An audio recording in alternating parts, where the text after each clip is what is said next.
المتقین والجنة للمؤمنین والنار للملحدین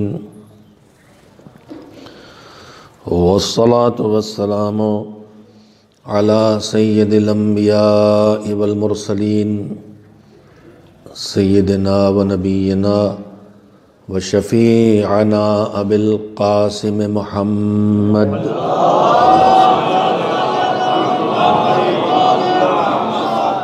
وآل الطیبین الطاہرین المعصومین المظلومین واللعنۃ الدائمۃ الباقیۃ علی اعدائہم اجمعین من الآن الی یوم الدین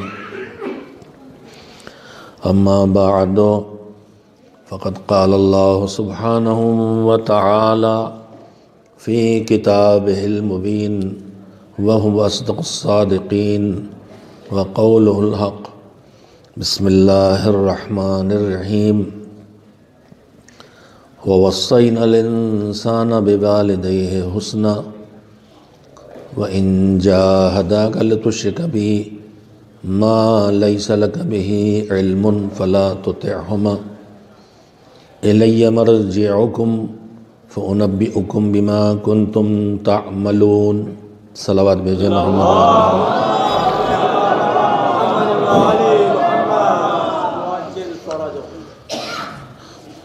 مجلس ایصال ثواب ہے اولاد کی طرف سے ماں باپ کی ترحیم کے لیے اور اس فریضے کو ادا کرنے کے لیے جو ان فرائض میں شامل ہے جو فرائض اولاد پر اللہ نے ماں باپ کے بارے میں رکھے ہیں۔ اسلام میں تشریف لے آئیے، لوگ نہیں مانیں گے۔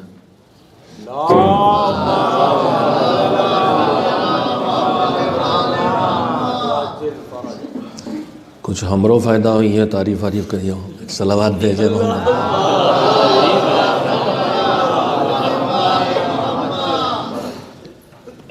آج کل کے علامہ حضرات الف سے علامہ ہوتے ہیں، علم سے بنتے ہیں، علم سے نہیں، زیادہ ستانے والے، مومنین کو بھی ستانے والے ڈیمانڈز کر کے اور ائمہ کو بھی ستانے والے ان کے دین سے لوگوں کو دور کر کے۔ آج کل ہر جاہل علامہ لکھا جانے لگا ہے۔ خیر اب اس موضوع میں بولنے کا وقت نہیں ہے، لیکن بات آئی ہے تو ایک جملہ آپ سے کہہ دینا چاہتا ہوں۔ یہ پاکستان میں کی بیماری ہے، ہندوستان میں آ رہی ہے۔ پہلے ایک دور تھا جب علم ادھر سے جاتا تھا، علم ادھر سے جاتا تھا، دین ادھر سے جاتا تھا، پیغام اہل بیت ادھر سے جاتا تھا، ادھر اپنایا جاتا تھا اور دہرایا جاتا تھا۔ آج ہمارے تنزل کا حال یہ ہو گیا ہے کہ ہم جہالت کو علم سمجھ کے ادھر سے لا رہے ہیں، پھوڑپن کو جذبات سمجھ کے ادھر سے لا رہے ہیں، بدسلیقگی کو جوش سمجھ کے ادھر سے لا رہے ہیں، اور پوری مجلسیں وہاں کے گمراہ ذاکرین کی یہاں دہرائی جا رہی ہیں۔ جو تشیع کے خلاف مہم ہے، میرا اس وقت موضوع نہیں ہے اور میں اس سے بولنا بھی نہیں چاہتا ہوں، وہ موضوع ہے مستقل اور اس پہ میں بولتا رہتا ہوں، اور اب انشاءاللہ وضاحت سے بولنا شروع کیا اور وضاحت سے بولوں گا۔ تشیع کے خلاف جو اس وقت سازشیں ہیں وہ بے شمار ہیں۔ ان میں سے ایک سازش ہے مقدسات اسلام اور مقدسات تشیع کے تقدس کو اس سے چھیننا۔ ابھی آپ کے لیے واضح نہیں ہوئی یہ بات۔ یہ کام اور یہ جو کچھ بھی اس وقت ہو رہا ہے، اموی اور عباسی حکومتوں کے دور کی تمام سازشوں کو جو اہل بیت علیہ السلام کے خلاف رچی گئیں، ان کو پڑھ کے، ان کو ڈھونڈ کے، ان کو ماڈرن کر کے نافذ کیا جا رہا ہے۔ اور یہ کاروبار اسرائیل امریکہ اور انگلینڈ کی سربراہی میں ہو رہا ہے۔ امریکہ نے مسلمانوں کا ٹھیکہ لیا ہے اور انگلینڈ نے شیعوں کا ٹھیکہ لیا ہے، اور اسرائیل وہ چالاک ملک ہے جو جس سے جو چاہے وہ کام کروا لیتا ہے۔ تشیع کے خلاف جو سازشیں اور اسلام کے خلاف بھی ہیں، وہ پورے عالم اسلام کے خلاف، بالخصوص تشیع کے خلاف، ان میں سے ایک سازش جو بنی امیہ کے دور سے شروع ہوئی تھی اور جو ہم اپنے بچپن میں اپنے بزرگوں سے سنتے رہے ہیں تاریخی تجزیے میں، کہ جو خلافت اور امامت کے دعوے دار ہوئے وہ اپنی اخلاقی اور عملی اور دینی زندگی میں پست کردار کے مالک تھے، اور وہ جن کے مقابلے میں آئے تھے یعنی اہل بیت علیہم السلام، وہ اللہ کے سجائے اور بنائے اور نمائندے تھے۔ ان کی بلندیوں کا مقابلہ یہ پست لوگ نہیں کر سکتے تھے، چاہے اپنی ساری کوششیں کر ڈالتے، اور انہوں نے کوششیں کی، صوفیوں کو ائمہ کے مقابلے میں کھڑا کر کے کوشش کی کہ ائمہ جیسے کردار وجود میں لائیں، لیکن اصل ہوتی ہے نقل ہوتی ہے۔ وہ نقلیں پکڑی گئیں، جب اب بات پھیلے گی، امام جعفر صادق علیہ السلام کو جہاں تک میری یادداشت میں ہے، پرانی پڑی ہوئی بات، حسنی بصری نے ٹوکا یا کسی اور زاہد نما نے ٹوکا، زاہد نے نہیں، زاہد نما نے ٹوکا کہ آپ اتنے اچھے کپڑے پہنے ہوئے ہیں اور دیکھیے یہ ہے زندگی اور ٹاٹ پہنے ہوں میں۔ تو امام نے کسی سے کہا یا اسی سے کہا کہ اپنا جو ٹاٹ پہنے ذرا ہٹا، تو اب جو ہٹایا تو جو انر تھا وہ ریشمی تھا، اور اس کے بعد امام نے جو اچھے کپڑے پہنے تھے وہ ہٹائے، کہ آپ دیکھ میرے اندر کیا ہے، تو وہ کھردرے اور سخت لباس کو پہنے ہوئے تھے۔ اس کے بعد امام نے فرمایا کہ یہ جو اوپر پہنے ہوں یہ تمہارے لیے، اور یہ جو اندر پہنے ہوں وہ اپنے لیے۔ تو صوفیوں کو ان کے مقابلے میں کھڑا کیا گیا۔ پانچویں امام حضرت محمد باقر علیہ السلام کچھ بیمار تھے، چلنے میں زحمت تھی، تو دو غلاموں کے کندھے کا سہارا لے کے ٹھیک دوپہر کی دھوپ میں اپنے گھر سے نکل کے جا رہے تھے کہیں پسینے میں ڈوبے ہوئے، تو محمد ابن منقدر جو بنی امیہ کی ڈمی تھی، ائمہ کے مقابلے میں انہوں نے ڈمیاں بنائی تھیں، خود تو ڈمی بننے لائق بھی نہیں تھے، خود کھلے عام شراب پیتے تھے، جوا کھیلتے تھے، تو مقابلہ نہیں کر سکتے تھے، لہٰذا صوفیوں کو ڈمی بنائے۔ بہت سے لوگ برا مانیں گے میری اس بات کا، اس لیے کہ بہت سے صوفی وہ ہیں جو بنی امیہ کے بنائے ہوئے نہیں ہیں، لیکن تصوف نام کی کوئی چیز اسلام میں نہیں ہے۔ اسلام ترک دنیا کے لیے نہیں آیا ہے، اسلام دنیا کو آباد کر کے آخرت آباد کرنے کے لیے آیا ہے۔ اور تصوف کا مزاج ہی یہ ہے کہ ہم اون پہنیں گے دنیا چھوڑیں گے، تو یہ اسلام نہیں ہے۔ اچھے لوگ ہیں لیکن ان کی سوچ غلط ہے، ان میں جو ڈھونگ ہے وہ تو ہے ہی اس وقت پورے ملک میں باباؤں کا، اور چاہے وہ بابا ہندوؤں کے ہوں چاہے بابا مسلمانوں کے ہوں، ڈھونگ کے علاوہ کچھ نہیں دیکھنے کو ملے گا۔ میں ان باتوں میں اس وقت نہیں جانا چاہتا، کوئی میرا بھائی یہاں بیٹھا ہوا نہ ہو ایسا جس کا دل دکھے، اگر وہ کسی صوفی کا مرید ہے اور وہ واقعاً اسلامی کردار کے مالک ہیں تو میرے لیے بھی قابل احترام ہے، لیکن یہ کیریکٹر جو کھڑا کیا گیا ترک دنیا کا، صوفی کا مطلب جو دنیا چھوڑ دے، جو دنیا چھوڑ دے، یہ کیریکٹر اسلام کا ہے ہی نہیں۔ یہ تصور تو بگڑی ہوئی عیسائیت کا ہے، عیسائیت کا بھی نہیں ہے، بگڑی عیسائیت کا۔ جب یہ کیریکٹر چھوڑا جاتا ہے، اسلام کا کیریکٹر، زندگی بسانے کا کیریکٹر، تو پھر اس کے بعد روز حادثات سامنے آتے ہیں بد کرداریوں کو کلیساؤں میں۔ اس لیے کہ آپ شادی نہیں کریں گے تو فطرت آپ کی تو بدلی نہیں ہے، فطرت تو رہے گی، تو شادی نہیں کریں گے تو حرام کاری کریں گے۔ اسی لیے دنیا چھوڑ کے اسلام دنیا چھوڑنے کو نہیں کہتا، اسلام دنیا آباد رکھنے کو کہتا. اس تو کہتا ہی ہے، پروردگار عالم قرآن کریم میں کہتا ہے کہ خلقنا لکم، یہ سب تمہارے لیے بنایا ہے، یہ نعمتیں، یہ لذتیں، یہ سب تمہارے لیے بنائی ہیں، مگر ہمارے بتائے طریقے سے چلو تاکہ یہ لذتیں رہیں، مصیبتیں نہ بنیں. اگر ہمارے بتائے طریقے سے نہیں چلو گے تو یہی لذتیں مصیبتیں بن جائیں گی. تو تصوف کا تصور ہی اسلام میں نہیں ہے. اسلام میں جو تصور ہے وہ ہے معرفت پروردگار کا، اور معرفت پروردگار چھو منترتے نہیں آتی ہے، معرفت پروردگار تقوی پیدا کرنے سے آتی ہے. تقوی ترک دنیا کا نام نہیں ہے، تقوی احکام خداوندی کی پابندی کرتے ہوئے بھرپور زندگی بسر کرنے کا نام ہے. علی امام المتقین ہے، زندگی چھوڑی نہیں ہے، شادی بھی کی ہے، بچے بھی ہیں، گھر بھی ہے، جائیداد بنائی ہے، یہ اور بات ہے کہ وقف کر دی ہے. 5 لاکھ یا 6 لاکھ سالانہ درہم کی آمدنی کے مدینے میں باغ تیار کر کے علی نے وقف کیے ہیں. آج جو زیارت کے لیے جاتے ہیں، آبار علی کے نام سے ایک جگہ جاتے ہیں، کنواں اب بھی ہے، جتنے کنویں کھودے تھے ان میں سے ایک ہے. انہوں نے دنیا چھوڑی نہیں تھی، یہ دنیا روکتے نہیں تھے. دنیا آتی تھی بھیجتے تھے، آتی تھی بھیجتے تھے. کھیتوں میں مزدوری کرتے تھے، میدان جنگ میں جنگ لڑتے تھے، جج بن کے بیٹھ کے فیصلہ کرتے تھے، استاد بن کے بیٹھ کے ممبر پہ پڑھاتے تھے. دنیا چھوڑی نہیں تھی. میدان جنگ میں بھی کوئی ان سے آگے نہیں تھا، مسلح پہ بھی کوئی ان سے آگے نہیں تھا. ان کی زندگی بھرپور زندگی ہے. انہوں نے ایسی بھرپور زندگیاں بسر کی ہیں کہ کسی اور کی اتنی بھرپور زندگیاں نہیں دکھائی دیتی. تو میرے عزیزو، دنیا کی زندگی کو چھوڑ دینے کا اسلام نام نہیں ہے.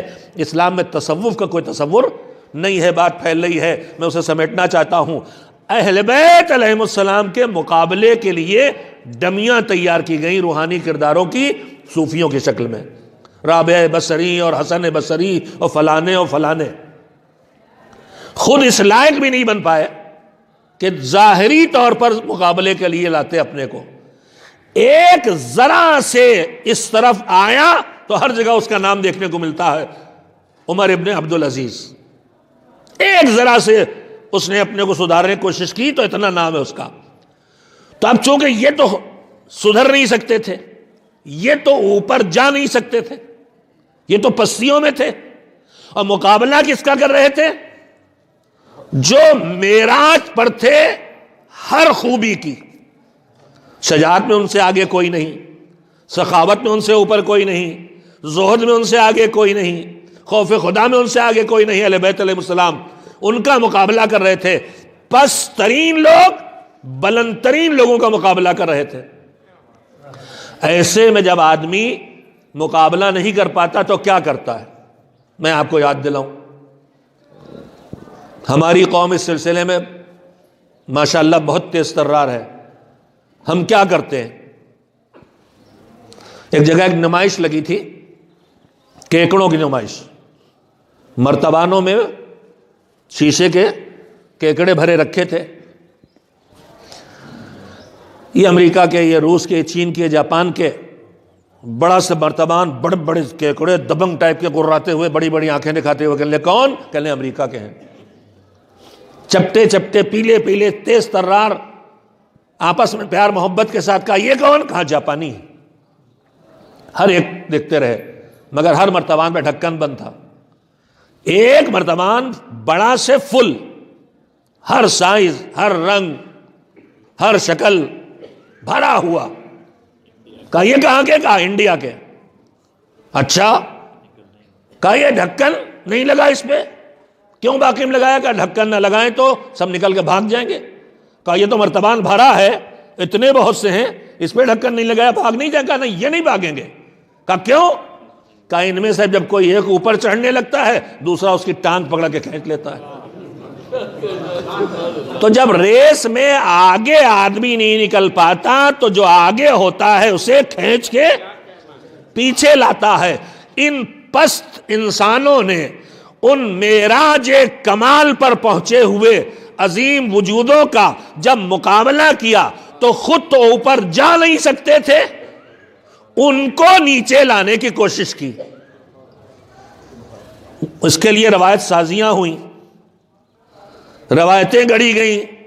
وہ آیت جو مولا کی شان میں نازل ہوئی شب ہجرت کی، وہ ابن الجم کے نام لکھوا دی گئی لاکھوں درہم دے کے، اور جو شراب پی کے نماز پڑھنے والا ملعون تھا، معاذ اللہ، وہ مولا علی کے نام لکھوا دی گئی پیسے دے کے۔ مول بھاؤ بھی ہوا، اب وہ تفصیلیں آپ سنتے رہتے ہیں، میں انہیں پیش بھی نہیں کروں گا۔ اس نے کہا اتنے میں کر دو، کہا نہیں اتنے میں نہیں کریں گے، اچھا اتنے لے لو، اتنے لو، مول بھاؤ کر کے 5-6 لاکھ درہم پتہ نہیں کتنے میں، آخر اس نے روایت گڑھ دی معاذ اللہ۔ تو انہی تدبیروں میں ایک تدبیر تھی کہ اہل بیت علیہم السلام کی پہچان کے لیے ان کے صفات کمال پر مشتمل جو القاب اللہ کی طرف سے آئے تھے، ان میں سے ایک لقب تھا امیر المومنین۔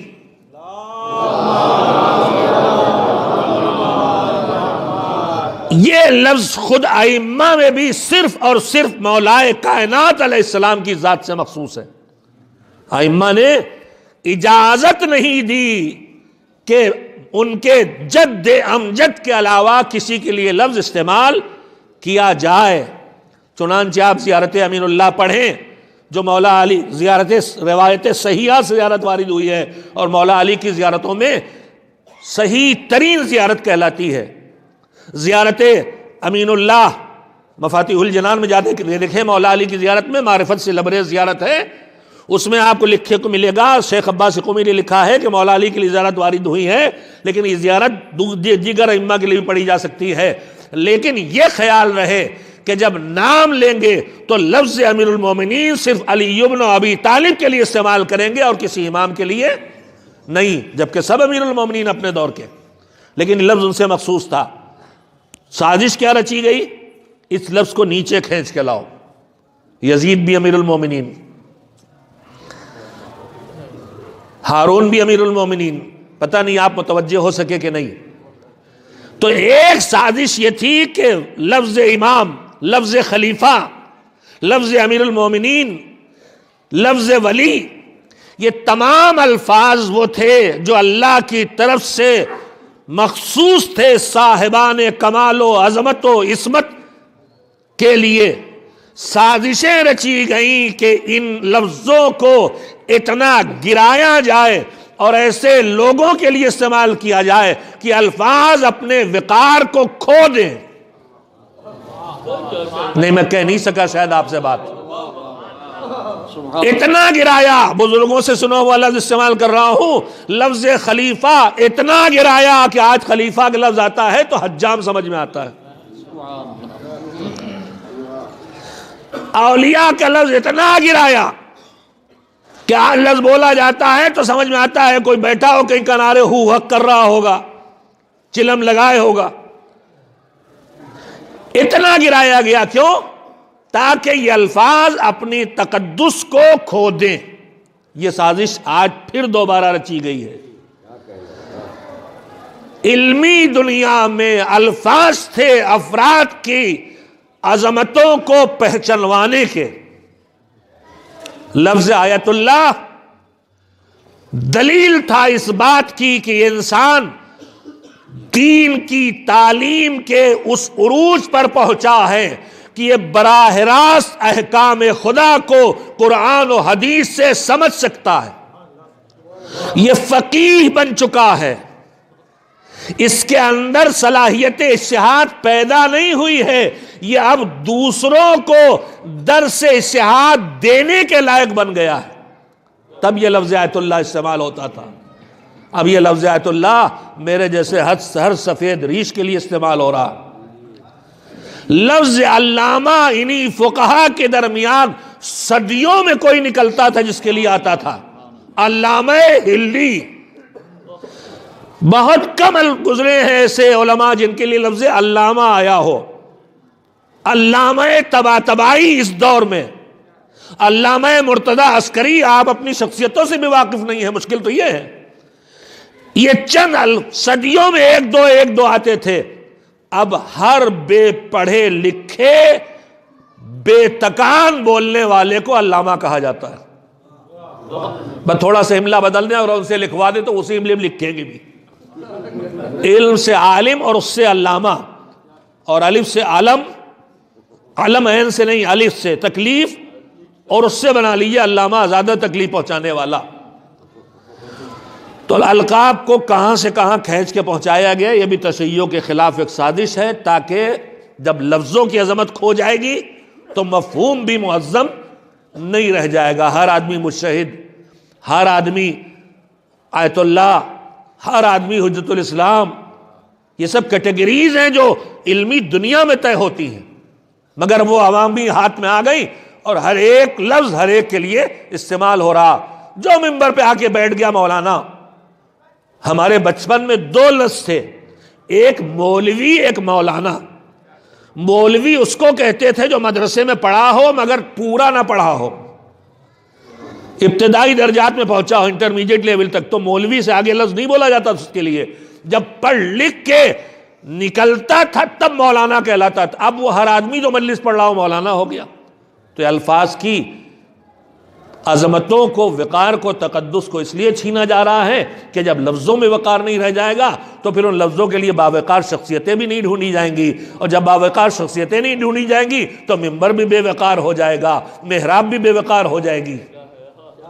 اچھا اب ایک صلوات بھیجی دیجیے آپ۔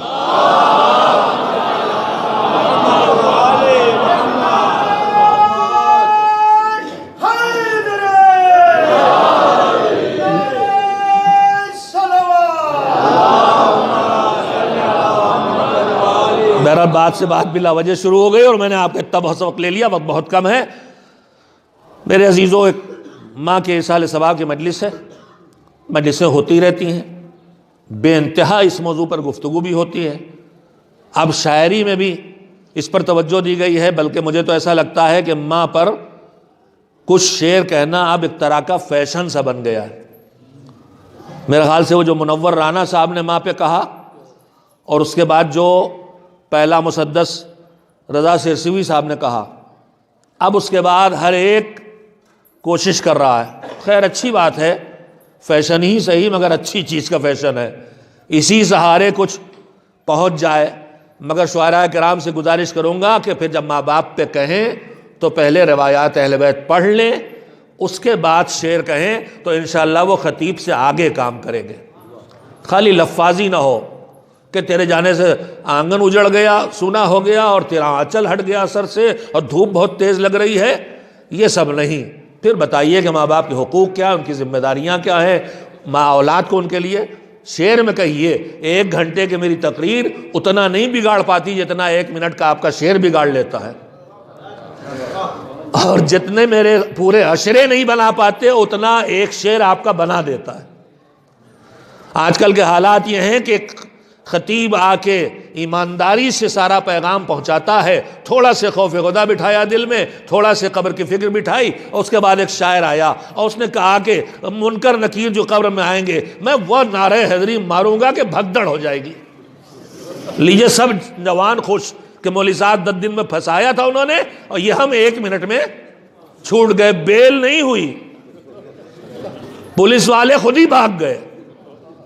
عجیب و غریب ہمارے حالات ہو رہے ہیں میرے عزیزوں۔ یہ ہمارے جوان انہی اشعار سے اپنے عقیدے بنا رہے ہیں، اور جب یہ بگڑے عقیدے لے کے قیامت میں اٹھیں گے تو پھر انہی خطبہ اور شعراء کو فاطمہ پکڑے گی کہ جس دین کے بچانے کے لیے پسلی ٹوٹی ہوئی تھی پھر بھی میں دربار میں گئی، دروازے پہ گئی علی کی مدد مانگنے، اور تم نے اسی دین کی نوبت یہ کر دی کہ آج علی والا علی کی سیرت سے اتنا دور ہو گیا۔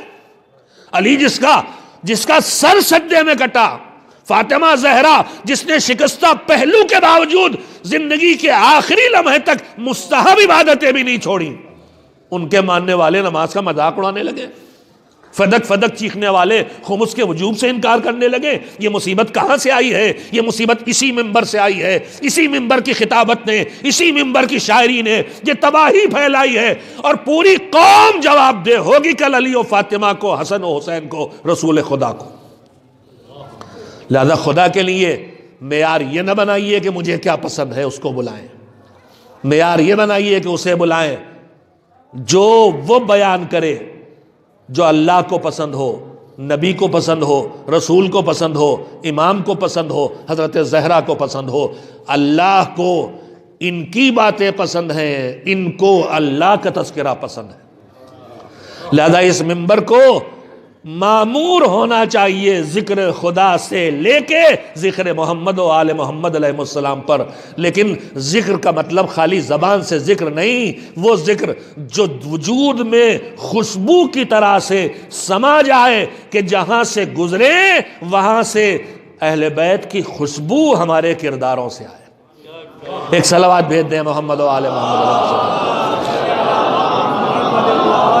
میں ایک پہلو پر جتنا وقت بچایا میں نے خود ہی خرچ کر دیا ہے، جس موضوع بات کرنے آیا تھا اس کے سلسلے میں آیت پڑھی تھی، وَوَصَّيْنَا الْإِنسَانَ بِوَالِدَيْهِ حُسْنًا، والدین کے سلسلے میں قرآن مجید میں متعدد جگہوں پہ آیتیں آئی ہیں، جس میں ایک بات علماء نے مسلسل مجلسوں میں پڑھی ہے اور کتابوں میں لکھی ہے کہ جیسے اللہ نے جہاں نماز کا ذکر کیا وہیں زکوٰۃ کا ذکر کیا ہے، نماز کے ذکر کے ساتھ ساتھ زکوٰۃ کا ذکر قرآن میں قدم قدم پہ ہے۔ یہ دو علامتیں ہیں، نماز حق اللہ کی نشانی ہے اور زکوٰۃ حق العباد کی نشانی ہے۔ زکوٰۃ خالی پیسہ نکال دینا نہیں ہے، زکوٰۃ اللہ کے بندوں کے حق کی ادائیگی کی علامت ہے۔ نماز اور زکوٰۃ کا ذکر ساتھ کر کر کے بتایا ہے کہ صرف حق اللہ ادا کرنا کافی نہیں ہے، حق العباد بندوں کا حقوق، مخلوق خدا کے حقوق بھی اتنے ہی لازمی ہے جتنے اللہ کے حقوق کی ادائیگی لازمی ہے۔ اسی طرح سے قرآن کریم کی آیات دیکھیں گے تو پروردگار عالم نے اکثر آیتوں میں اپنی عبادت کے وجوب کے حکم کے فوراً بعد ماں باپ کے حقوق کا تذکرہ کیا ہے۔ اس سے اندازہ لگایا جا سکتا ہے کہ ماں باپ کے حقوق ہمارے لیے کتنی بڑی ذمہ داریاں ہیں جن کو ہمیں ادا کرنا ہے۔ میں ایک چھوٹا سا نمونہ خالی آپ کے خدمت میں پیش کروں، بچپن سے ہم مجلسوں میں سنتے ہیں حلال محمد حلال الی یوم القیامہ و حرام محمد حرام الی یوم القیامہ۔ پیغمبر کا نام لیں تو صلوات نہ بھیجیے گا تو جفاکاروں میں شامل ہو جائیے گا صلی اللہ علیہ وسلم۔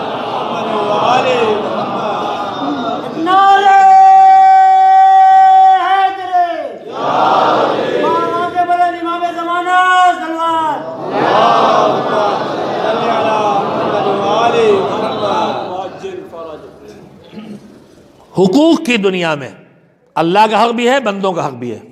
اللہ نے حقوق العباد کا تذکرہ ہمیشہ حقوق اللہ کے ساتھ کیا ہے ایک، اور اپنی عبادت کے تذکرے کے ساتھ ماں باپ کی اطاعت، ماں باپ کو خوش رکھنا یا ماں باپ سے مربوط جتنے احکام دیے ہمیشہ جوڑا ہے۔ اس سے اندازہ لگایا جا سکتا ہے کہ انسانی زندگی میں جو فرائض ہیں ان میں یہ فریضہ کتنا بڑا ہے۔ ماں باپ انسانی زندگی کی دخل اندازی میں کتنا دخل رکھتے ہیں، وہ ذرا سے توجہ فرمائیں۔ فقہ کے شریعت کے دو مسئلے جو آپ کے علم ہیں، میں دونوں کو یاد دلانا چاہتا ہوں، جوڑ کے نتیجہ آپ خود نکال لیں۔ پروردگار عالم نے جتنے احکام دین دیے ہیں ہماری زندگی کو ان احکام نے 5 حصوں میں بانٹ دیا ہے۔ ہماری زندگی کے کچھ کام واجب ہیں، کچھ کام مستحب ہے، اچھائیوں کی 2 قسمیں۔ واجب کا مطلب ان کا فائدہ اتنا زیادہ ہے اور چھوڑنے میں نقصان اتنا زیادہ ہے کہ اللہ اس بات پر راضی نہیں ہے کہ ہمارا بندہ اس فائدے سے محروم رہے یا یہ نقصان اٹھائے۔ مستحب کا مطلب کہ فائدہ تو بہت ہے لیکن چھوڑنے میں نقصان نہیں ہے بڑا، تو وہاں اللہ ڈھیل دے دیتا ہے، کرو تو اچھا ہے اور نہ کرو تو کوئی بات نہیں۔ ہمارا بچہ بیمار ہو جائے، ڈاکٹر اینٹی بائیوٹک بھی لکھے اور وٹامن بھی ساتھ میں لکھ دے، تو وٹامن اینٹی بائیوٹک چھوڑ دینے میں نقصان بڑا ہے، کھانے میں فائدہ ہے، البتہ فائدہ نہیں، نقصان ہی ہے۔ ڈاکٹر صاحب بیٹھے ہیں، وہ جانتے ہیں اینٹی بائیوٹک کتنی بڑی بلا، لیکن فی الحال ہمارے پاس کوئی حل نہیں۔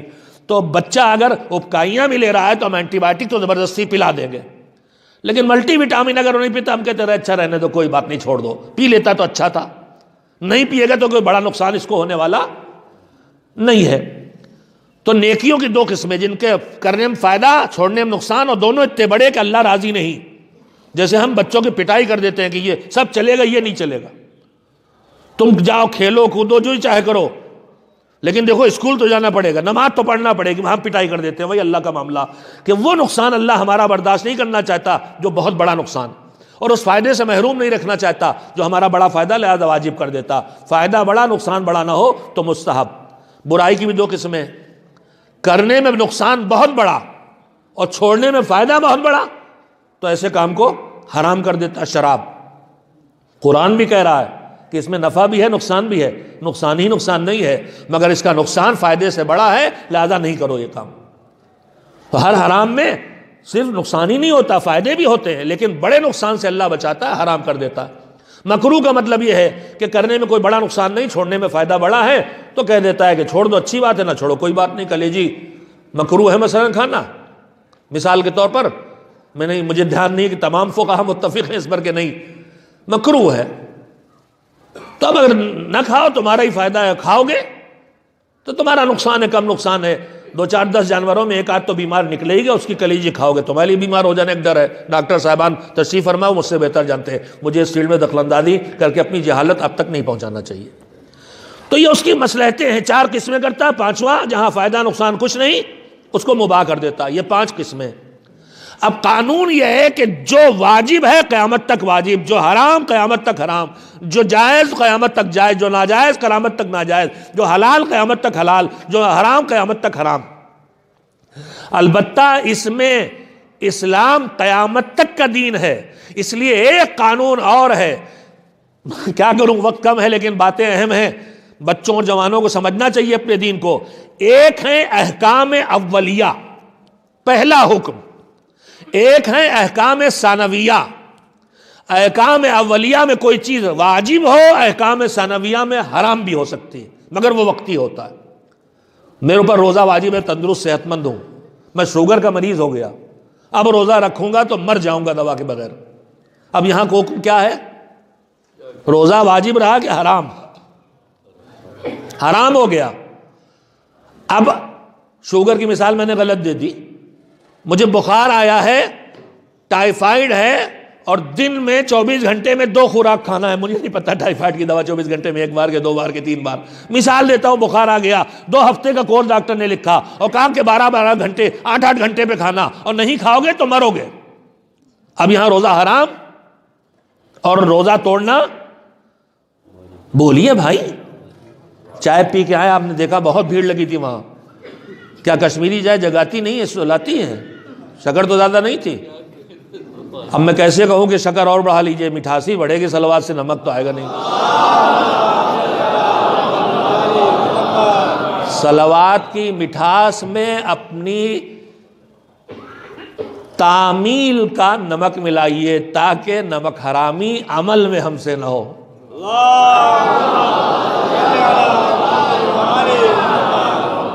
احکام اولیہ ہمیشہ کے لیے ہوتے ہیں، احکام ثانویہ وقتی مسائل پہ ہوتے ہیں. نماز واجب ہے، ہندو مسلم دنگا ہو گیا، ابھی ہم پڑھیں گے وہاں نماز تو ابھی مارے جائیں گے. مولانا کا چھپ کے نکل لو، نماز نہیں پڑھنا. اب ہم چھوڑ دی نماز، ہم نے کیا کہا، مولانا کہا نماز نہ پڑھو.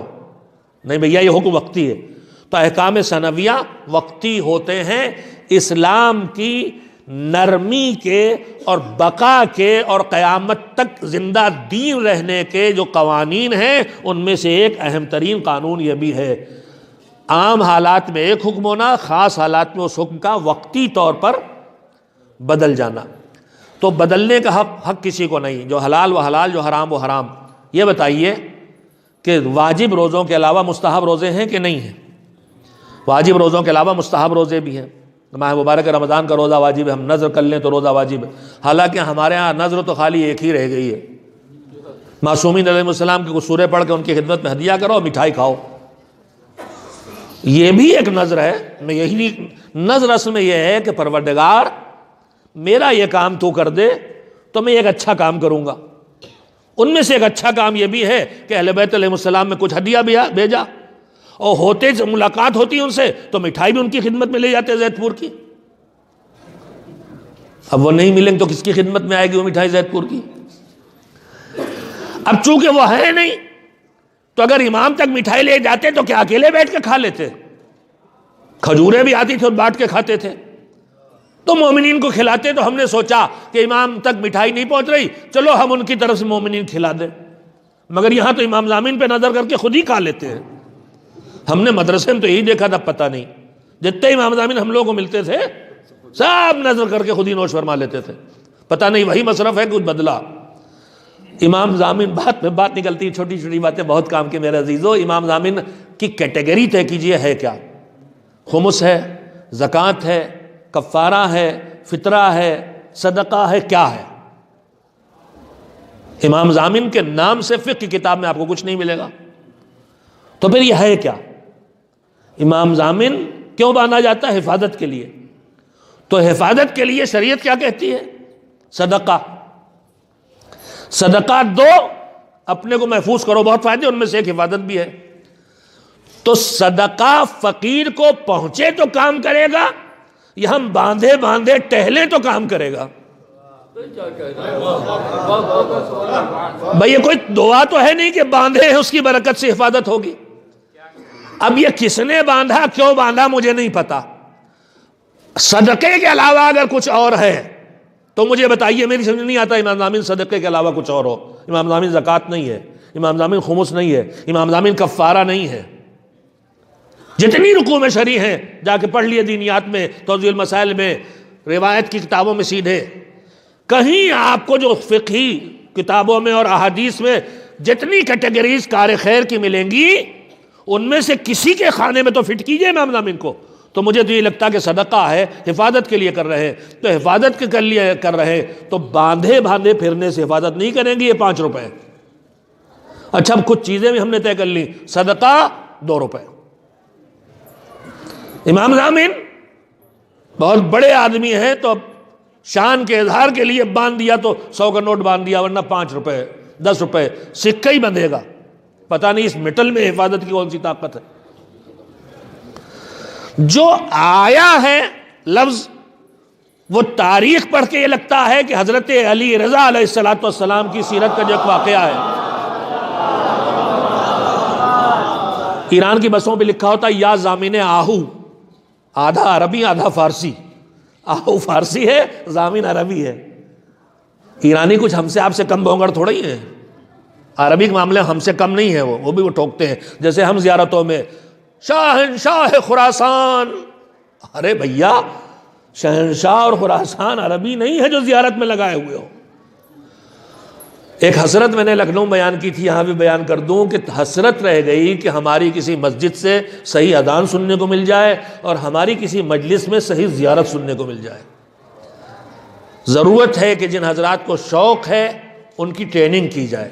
میں نے ایک تجویز لکھنؤ میں رکھی تھی جو پوری نہیں ہوگی، کہ جتنے مؤذن ہیں آئیں ان کو انشاءاللہ اذان صحیح کرا دی جائے۔ جو ہماری معاشرے میں زیارت پڑھانے والے بزرگ ہیں، کوشش کریں کہ کتاب سے دیکھ کے پڑھا کریں۔ زبانی غلط سلط زیارتیں پڑھائی جاتی ہیں، زیر زبر پیش۔ شرم آتی ہے کہ دیگر مذہب کے اہل علم جو آپ کی اس عربی کو سن رہے ہوں گے وہ سوچ رہے ہوں گے یہ کتنی جاہل قوم ہے جو لاؤڈ اسپیکر پہ بھی اپنی جہالت چھپا نہیں پاتی۔ اذان میں ہاں ایک آدمی تو کم سے کم ہاں کہہ رہا ہے۔ اذان میں امیر المومنین کے سلسلے میں جب قصیدہ خوانی شروع ہوتی ہے تو کیا کیا سننے کو نہیں مل جاتا، عربی کے لحاظ سے، گرامر کے لحاظ سے غلط، لٹریچر کے لحاظ سے غلط۔ کتنا ہم بے خبر ہو گئے ہیں کہ اپنی جہالت کو بھی لاؤڈ اسپیکروں میں منتقل کر رہے ہیں۔ زیارتوں میں یہی سب ہوتا ہے۔ خیر بعد میں بات نکل رہی تو لکھا ہوتا ہے یا ضامن آہو، ضامن عربی ہے، آہو فارسی ہے۔ قصہ آپ نے مجلسوں میں سنا ہے کہ ہرن کا بچہ، ہرنی شکار کر لی گئی تھی اور پکڑ کے لے جا رہا تھا، اس نے امام سے فریاد کی کہ مجھے اجازت مل جائے، میرا بچہ ہے، میں دودھ پلا کے آ جاؤں اور پھر ہی لے جائے مجھے مار ڈالے۔ امام نے ضمانت لی، وہ چلی گئی اور دودھ پلا کے آئی اور واپس آئی، پھر چھوڑ دی گئی۔ تو آپ کو سنا ہوگا واقعہ۔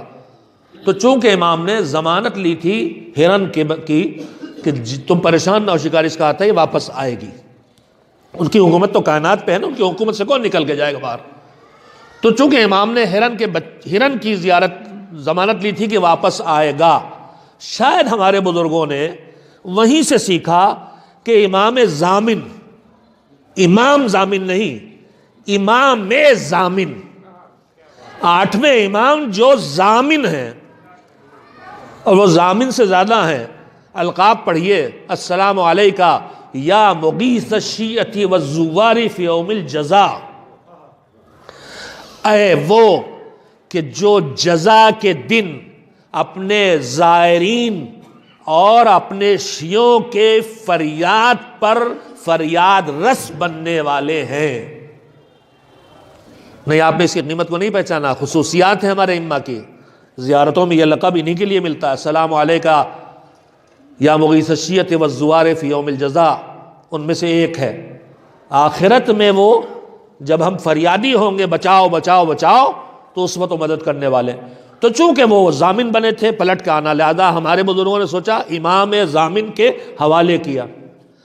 یہ باندھا کیوں گیا مجھے نہیں معلوم، کیا سوچا گیا مجھے نہیں پتا، لیکن صدقہ ہے لہذا اسے اسی وقت نکال دیا جانا چاہیے، مسافر کے چلنے سے پہلے پہنچ کے کھایا نہیں جانا چاہیے، مٹھائی پہ نظر کر کے نہیں کھلا دینا چاہیے، مستحق تک پہنچانا چاہیے جو صدقے کا مصرف ہے۔ ایک ہلکی سی ٹھنڈی سی صلوات بھیج دیے۔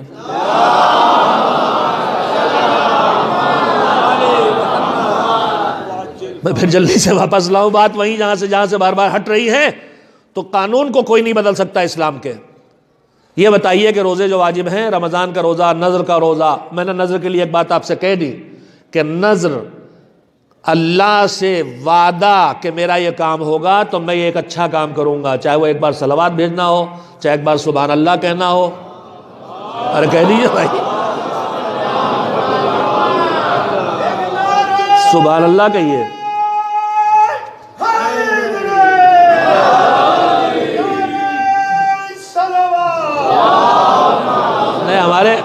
ہمارے بزرگ بہت سمجھدار تھے، مجلس میں بیٹھے سبحان اللہ ماشاء اللہ، روایت تو سنی ہوگی نا کہ ایک سبحان اللہ کہنے پہ جنت میں ایک بار درخت لگتا ہے، تو مجلسوں میں باغ کے باغ لگ جاتے ہیں۔ ویسے باغ وہاں بھی لگے تھے، پیغمبر نے بتایا کہ باغ کے باغ لگ گئے، اب کیا کرنا، کچھ کرے چاہے نہیں، باغ تو ہمارے ولی آباد پورا جنت میں، کہا ٹھیک کہہ رہے ہو، مگر تمہارے کوئی ایک گناہ کی چنگاری پورے باغ کو جلا کے خاک کر سکتی ہے۔ نیکی کرنا مشکل کام نہیں ہے، نیکی کو گناہوں سے بچا کے رکھنا مشکل کام ہے۔ خیر، تو پھر واپس آئیے جلدی سے۔ روزہ واجب، روزے مستحب بھی ہیں، پورے رجب کے مہینے کے، پورے شعبان کے مہینے کے، مختلف تاریخوں کے روزے سب مستحب ہیں۔ مستحب روزہ رکھنا بہت ثواب کا کام ہے۔ اس میں بھی ایک مسئلہ ہے، جس کے ذمے کوئی واجب روزہ باقی ہے وہ مستحب روزہ نہیں رکھ سکتا، یہ خیال ہے۔ نماز میں چھوٹ ہے کہ واجب نماز باقی ہو تب بھی مستحب نماز پڑھ سکتے ہو، لیکن واجب روزہ باقی ہو تو مستحب روزہ نہیں رکھ سکتے۔ تو روزہ مستحب ہے شعبان کا، گرمی میں پڑ رہا آج کل، جوان ہے ابھی بالغ ہوا ہے، کم سن بچہ ہے، وہ شعبان کا روزہ رکھنا چاہتا ہے، مستحب ہے۔ لیکن اگر ماں یا باپ اسے منع کر دے کہ اتنی گرمی ہے، ابھی رمضان بھر روزہ رکھنا ہے، ابھی تم دبلے ہو، ابھی بیماری سے اٹھے ہو، رمضان میں رکھنا روزہ، لیکن یہ اس وقت مستحب روزہ نہیں رکھو، منع کر دے، اور اگر اس کے بعد وہ روزہ رکھے تو ماں باپ کو اذیت ہو، تو یہ مستحب روزہ حرام ہو جائے گا۔ ماں باپ کی عظمت میں نے بیان کر دی۔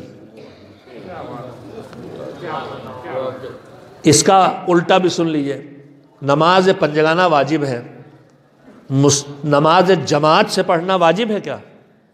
سوائے جمعے کے واجب نہیں ہے، روزانہ کی 5 نمازیں جماعت سے پڑھنا واجب نہیں ہے، لیکن توضیح میں جا کے پڑھ لیجئے۔ تحفۃ الامام میں لکھا ہے کہ نہیں مجھے نہیں معلوم، توضیح میں ہے۔ تحفۃ الامام لکھی کس نے وہی نہیں معلوم، ایسا مخلص تھا کہ اللہ نے نام کا معاملہ ہی ہٹا دیا۔ تحفۃ الامام کس کی لکھی ہوئی کوئی نہیں جانتا، مگر جس کی بھی لکھی اتنا مخلص تھا کہ نہ جانے کب سے وہ ہمارے معاشرے میں چھائی ہوئی ہے۔ لیکن اس کے ساتھ ظلم یہ ہوا ہے کہ جب جس نے چھاپا، مارکیٹ کے حساب سے اس میں جو چاہا بڑھایا، جو چاہا گھٹایا، جو چاہا بدلا۔ تحفۃ العوام پر ہر جگہ لکھا ہونا چاہیے تحفۃ العوام مصدقہ لکھا ہوتا ہے، لکھا ہونا چاہیے تحفۃ العوام محرف، تحریف کی ہوئی تحفۃ العوام۔ جب چھپے جہاں چھپے دیکھ لیے، جس کا جو جی چاہے گا اس میں ملا دے گا، جو چیز چاہے گھٹا دے گا۔ بہت سی چیزیں اس میں ایسی آ گئیں جو غیر معتبر ہیں، جن کا اہل بیت علیہ السلام کے ارشادات سے یا تو رشتہ ہی نہیں ہے یا بہت ضعیف اور گڑی ہوئی روایتوں کو بنیاد بنا لیا گیا، جس میں پورے وہ خانے ہیں، یہ والا خانہ دیکھو تو یہ چوخانہ، یہ دیکھو تو یہ جنت واجب، یہ دیکھو تو یہ ہو اور وہ چوکھانے والی جتنی روایتیں ہیں یہ اہل بیت علیہ السلام سے مروی ہیں، منسوب کی گئی ہیں، مگر ارشادات اہل بیت نہیں ہے، اس لیے کہ ان کے یہاں فری میں جنت نہیں بانٹی گئی، کچھ کر کے جنت دی ہے انہوں نے۔ آپ کہیں گے دیکھ کے، تو یہ جو 24 اور 48 اور پھر یا اللہ یا رزاق، یہ جو ذائچے وائچے بناتے ہیں، یہ سب نجومیوں اور صوفیوں کا ملا جلا کھیل ہے۔ بہت برا لگے گا بہت سے لوگوں کو، مگر میرے عزیز جو سچائی ہے وہ ممبر سے تو بیان ہونا چاہیے۔ یہ سب غیر معتبر روایات سے یا دیکھ دیکھ کے گڑ گڑ کے، اور غور کریں گے تو یہ برادران اسلام جو دامن اہل بیت سے محبت تو کرتے ہیں، وابستہ نہیں ہیں، ان کی ایجادیں ہیں جو ہمارے ہاں بھی آ گئیں، جیسے ہمارے ہاں بنی اسرائیل کی گڑی ہوئی روایتیں آ گئیں۔ پوری تفسیر کی روایتوں میں ایک چیپٹر ہے جس کا نام ہے اسرائیلیات، یعنی وہ یہودی جو ہار گئے تو تھک کے مسلمان ہو گئے، گھس گئے مسلمانوں میں، اور اپنی ساری کہانیاں جو ان کے ہاں جھوٹی تھی وہ سب ہماری روایتوں میں ڈال دی، جن میں کی زیادہ تر خرافات سیاہ میں چلی گئی اور تھوڑی بہت ہمارے سادہ لو بعض لوگوں نے منتقل کر دی، امام کا نام لکھا دکھا منتقل کر دی، اور منتقل کرنے والے بھی ہم ان کا احسان ہے، اتنا ان کے پاس ٹائم نہیں تھا کہ چنے بیٹھ کے، کھوتے ہوئے مال کو جلدی جلدی سمیٹا، کتابوں میں بھر دیا، بہار الانوار ہو چاہے وسائل الشیعہ ہو، کھوتے ہوئے مال کو، مٹی ہوئی روایات کو جمع کر لیا اور کہہ دیا کہ اب ہم جمع کر رہے ہیں، اب پرکھتے سمجھتے رہنا۔ اور یہ جمع کرنے والوں کا بڑا احسان ہے، 400 نسخے تھے ان مومنین کے جنہوں نے ائمہ طاہرین علیہ السلام سے سن کے براہ راست روایتیں لکھی تھیں، 4000 تھے، مٹتے مٹتے 400 رہ گئے، ان سے جمع کر کے، دوڑ کے، گدھوں پہ سفر کر کے، پیدل سفر کر کے، ایک ایک روایت لینے کے لیے معلوم ہوا عراق سے افغانستان جا رہے ہیں۔ ہمارے بزرگ علماء نے ان کو جمع کیا، انہوں نے جمع کیا، انہوں نے صحیح غلط کا فیصلہ نہیں کیا، اور اگر انہوں نے صحیح غلط کا فیصلہ بھی کیا ہے تو جیسے سائنٹسٹ ہے، جیسے میڈیکل سائنس ہے، جیسے آپ کی کیمسٹری ہے، جیسے فزکس ہے، اس کے نظریات بدلتے ہیں کہ نہیں؟ اسی طرح سے روایات کا معاملہ ہے۔ اب ایک روایت اور سنانا چاہتا ہوں، بہت قیمتی، ایک صلوات بھیجے محمد و آل محمد۔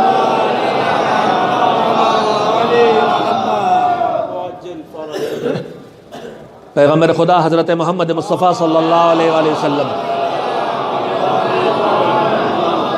نہیں ہمارے جوان پریشان نہ ہو، اذان سے پہلے ہم اتر جائیں گے، لیکن آپ کے دل کی گھبراہٹ کم کرنے کے لیے سن لیں۔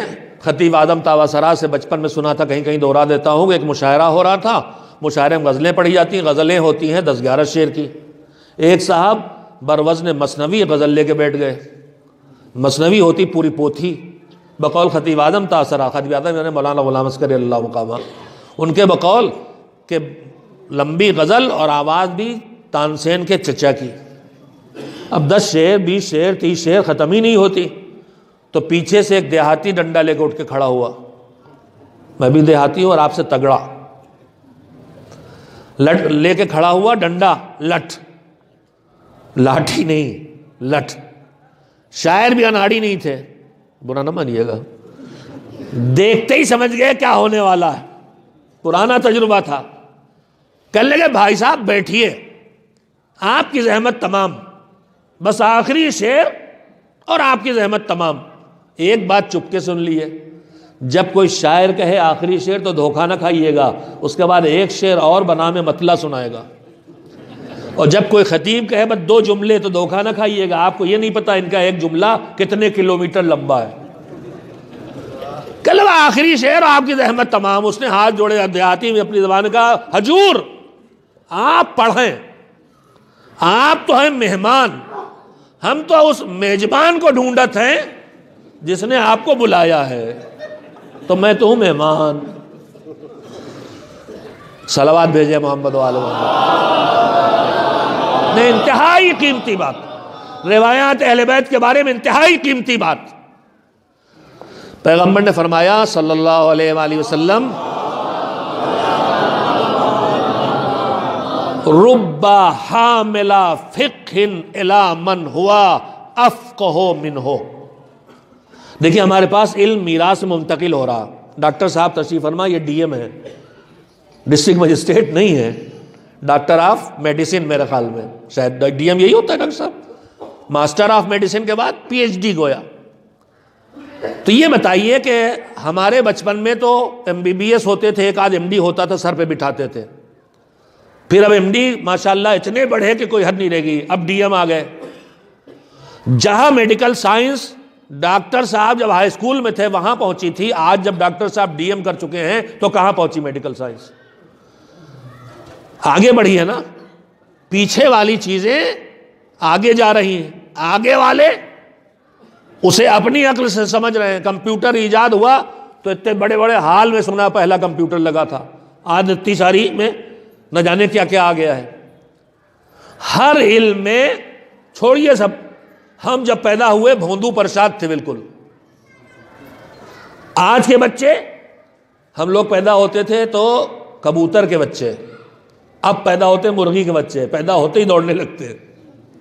یہ اور بات ہے کہ کبوتر کا بچہ جب دھیرے دھیرے بڑھتا ہے تو آسمانوں پہ جاتا ہے,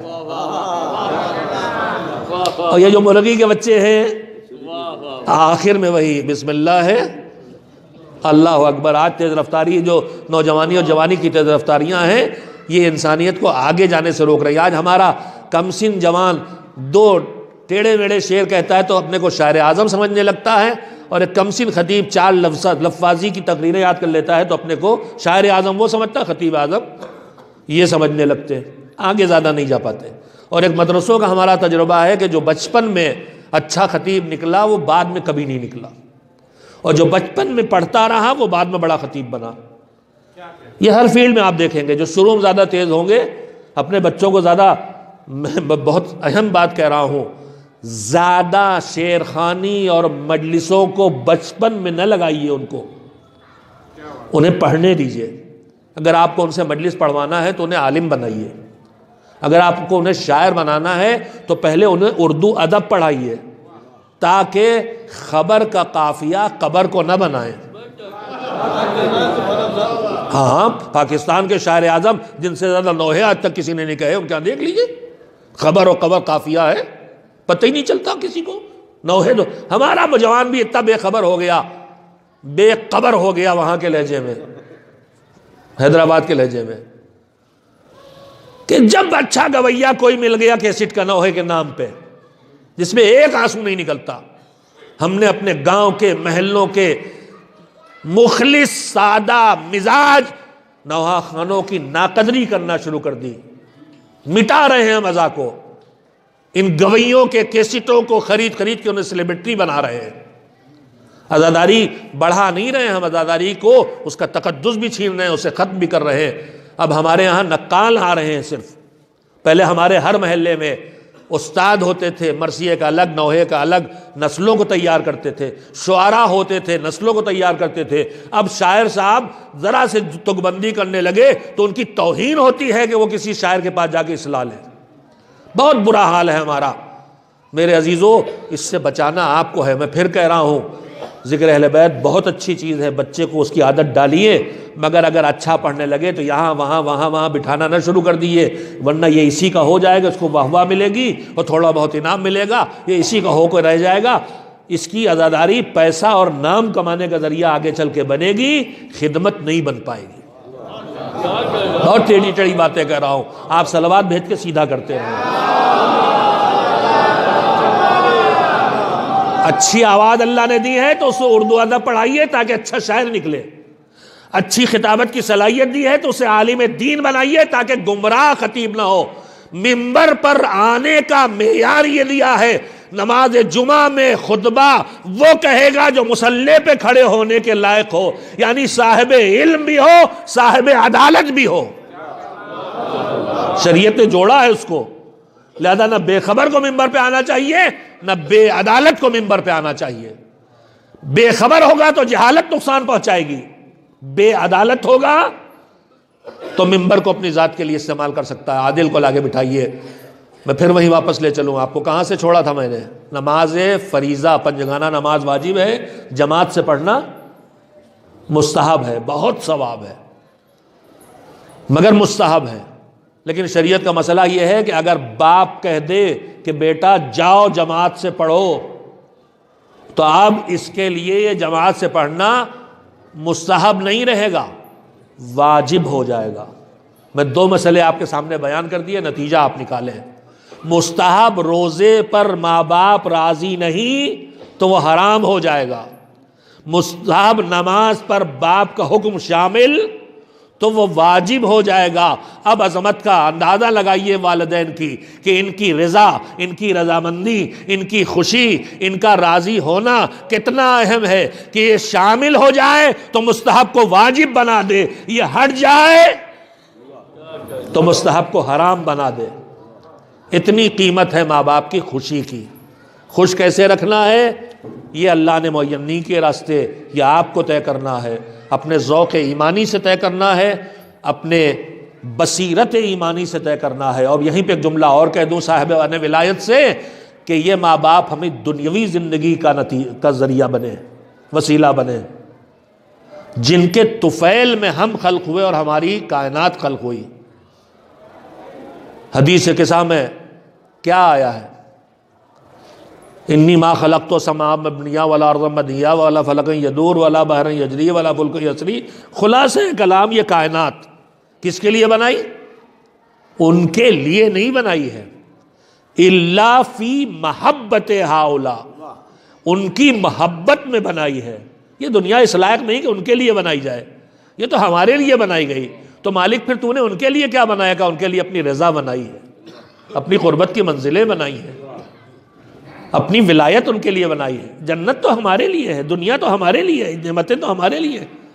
تو میرے عزیزو، جب وسیلہ حیات دنیا بنے ماں باپ تو ان کا اتنا حق ہو گیا. تو پھر پیغمبر خدا حضرت محمد مصطفیٰ صلی اللہ علیہ وآلہ وسلم فرما رہے ہیں انا وعلی ابوا ہذہ الامہ، میں اور علی اس امت کے باپ ہیں. پیغمبر نے صرف سمجھانے کے لیے جملہ کہا ہے، ہم تک پیغام پہنچانے کے لیے یہ جملہ کہا ہے. میرے عزیزو، بس بات کو ختم کر رہا ہوں، وقت ختم ہو گیا. باپ اور ماں کی عظمت کا اندازہ لگا لیا آپ نے، تو پھر جب ان کی رضا شامل نہ ہو تو دنیا کی کوئی نیکی قبول نہیں. تو جو ہماری خلقت کا وسیلہ ہی نہیں، جن کے طفیل میں ہم بنے اور ہماری دنیا بنی ہے، کیا ان کی رضا، ان کی خوشنودی کے بغیر ہم کچھ پا سکتے ہیں؟ ہمیں زندگی میں خیال رکھنا چاہیے ہر قدم پہ کہ ہمارا امام اس سے راضی ہوگا کہ ناراض. ہم مجلس میں چپلوں کو رونتے ہوئے آ رہے ہیں، اگر ہمارا بھائی راضی نہیں ہے تو کیا ہمارا امام راضی ہوگا ہم سے؟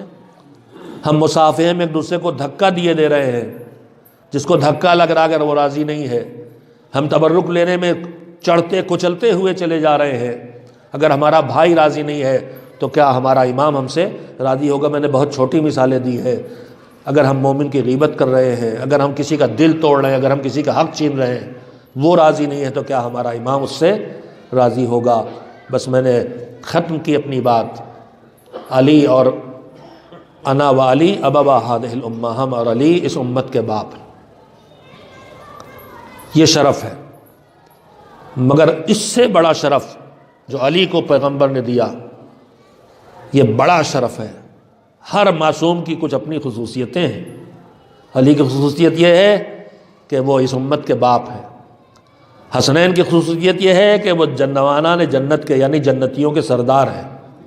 مگر وہیں پہ پیغمبر نے فرمایا دیا وَأَبُوهُمَا أَفْضَلُ مِنْهُمَا، وہ جنت کے سردار ہیں مگر ان کا باپ ان سے بھی برتر ہے، ان سے بھی افضل ہے. مگر یہاں بات جنتیوں کی ہو رہی ہے، یہاں بات دنیا والوں کی ہو رہی ہے. مگر ایک بی بی اس کائنات میں وہ بھی ہے. میں چاہتا تھا کہ شہزادی کے سیرت کے کچھ تذکرے کر کے حق ادا کروں ان تاریخوں کا جو چل رہی ہیں، لیکن وقت نہیں، پہنچ نہیں سکا وہاں تک.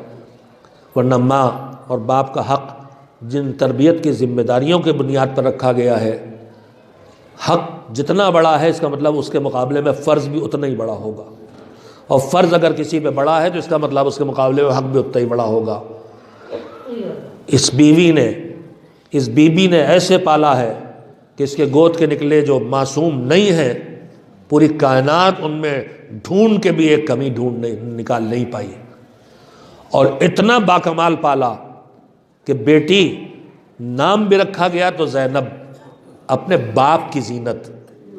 زینب کے باپ کوئی اور نہیں، علی ہیں، جو علی جیسے باپ کی زینت بن جائے، وہ بیٹی کتنی عظیم اور وہ ماں کتنی عظیم کہ جس نے اس بیٹی کو پالا۔ اور جب دنیا چلی زینب کو پہچاننے تو کیا پہچانی گئی؟ جی امام نے کہہ دیا انت عالمۃ غیر معلمہ۔ بازار کوفہ میں خطبہ زینب پا سید سجاد نے کیا کہا تھا؟ پھپھی اماں بس، پھپھی اماں بس۔ آپ وہ عالمہ نہیں ہے جسے دنیا میں کسی نے پڑھایا ہو، عالمۃ غیر معلمہ، آپ کو پڑھایا نہیں گیا، اللہ سے ملایا آپ کو۔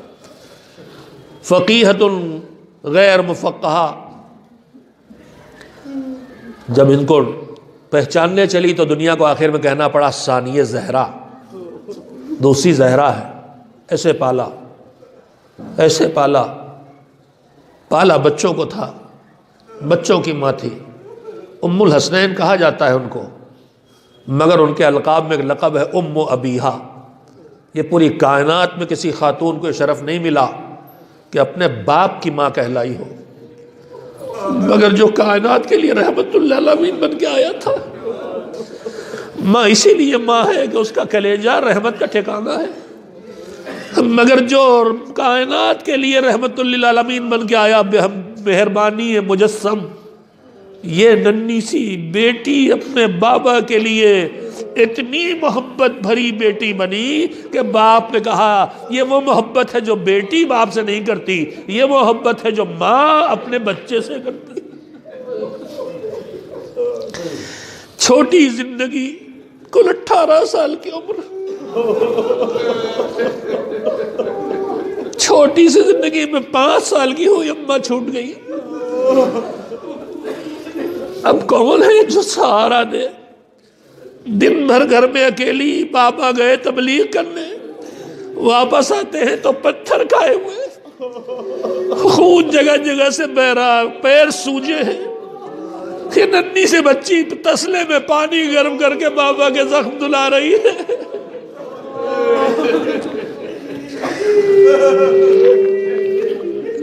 زندگی آگے بڑھی، علی کے گھر میں پہنچی۔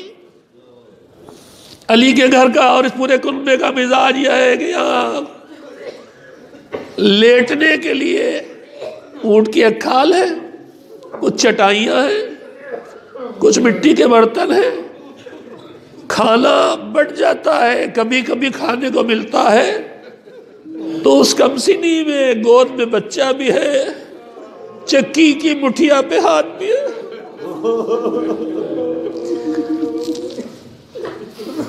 یہ زندگی گزری اور پھر باپ کا سایہ سر چھوٹ گیا، اور پھر وہ منظر دیکھنے کو ملے جس نے اتنا بے چین کیا کہ تڑپ کے آواز دی۔ اتنی مصیبت پڑی کہ دنوں میں پڑھتے تو رات ہو جاتی۔ یہ مصیبت سمجھے، ارے پیغمبر کی بیٹی پسلی ٹوٹی ہوئی، ہاتھ شکستہ، اس عالم میں بازو پکڑ کے رات کی تاریکی میں چھوٹی سے سواری پہ بٹھا کے علی سے کہتی مجھے انصار کے دروازے پہ لے چلو۔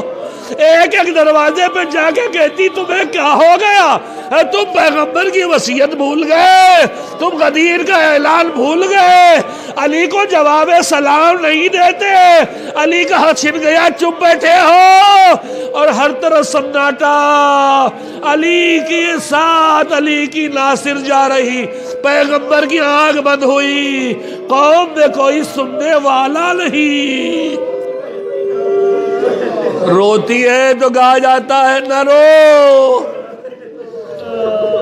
پیغمبر کی آنکھ بند ہوتے ہی بڑی مصیبت ایک سامنے آ گئی، دروازے پہ آگ اور لکڑی جمع۔ ارے اس گھر میں ننھے ننھے بچے ہیں، حسن و حسین، زینب و ام کلثوم، کیا جلا دو گے؟ ہاں جلا دیں گے۔ آگ لگی، در و دیوار کے درمیان پسی، پسلیاں ٹوٹی۔ لکڑی کے دروازے کی میخ نکل کے پسلیوں میں چبھی، محسن شہید ہوئے، فضہ کا سہارا لے کے دروازے کے پاس زمین پہ لیٹ گئی، علی کے گلے میں پردہ ڈال کے لے جایا جا رہا، ہاتھ پکڑ کے دامن پکڑا، نہ جانے دوں گی، ظالم کا درہ چلا، ہاتھ ٹوٹ گیا، دامن چھوٹ گیا، علی گرفتار ہوئے، بددعا کے ہاتھ اٹھائے، علی چھوٹے، 75 دن یا 95 دن گزارے، تناٹے میں دم توڑا، رات کی تاریکی میں جنازہ اٹھا، مولانا رضا آپ کی ماں خدمت کر کے آپ نے رخصت کیا، خوب روئے، کسی نے نہ روکا، رات کے سناٹے میں جنازہ اٹھ رہا ہے، بیٹیاں سسک رہی ہیں، تڑپ کے روئے تو ظالم آ جائیں گے، اماں کو پسند نہیں ہے، سناٹے میں قبر بنی، امانت قبر میں دفنائی، علی قبر میں بیٹھ گئے، اب اٹھنے کی طاقت نہیں، ابن عباس نے بازو پکڑ کے سارا دیا، علی چلے، پیغمبر آپ سے علی شرمندہ، امانت دی تھی، واپس کی، پہلو شکستہ، ہاتھ شکستہ،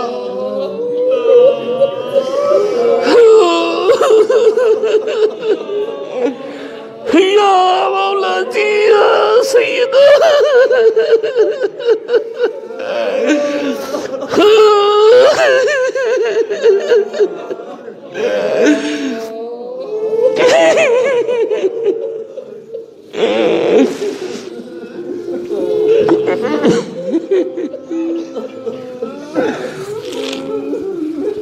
الہی باقی الزہرا وابیہا وبالہا بنیہا، اللہم تقبل منا انکا انت السمیع العلیم۔ پروردگارہ ان تذکروں کو طفیل میں ہمارے دلوں کو نرم فرما دے، اور ہمیں نیکیوں کو قبول کرنے کی اور ان پر عمل کرنے کی صلاحیت عطا فرما دے، ہمیں شفاعت محمد و آل محمد عنایت فرما، فرزند زہرا کو ظہور کے حالات فراہم فرما، ہمیں اپنے غیبت کے دور میں اپنی ذمہ داریاں ادا کرنے کی توفیق عنایت فرما، دین کی خدمت گزار مومنین سے لے کے فقہاء و مراجع تک، رہبر انقلاب اسلامی تک سب کی حفاظت فرما، سب کے توفیقات میں اضافہ فرما، معاملہ کے ظہور میں جو خون حسین کا انتقام لیں گے معمون ان کے ظہور کے حالات فراہم فرما، ان میں تعجیل فرما۔ ایک بار سورہ حمد اور 3 بار سورہ توحید کی تلاوت فرما کے مولانا محمد رضا صاحب کی والدہ کی روح کو ہدیہ کرتے ہیں۔ بسم اللہ الرحمن الرحیم۔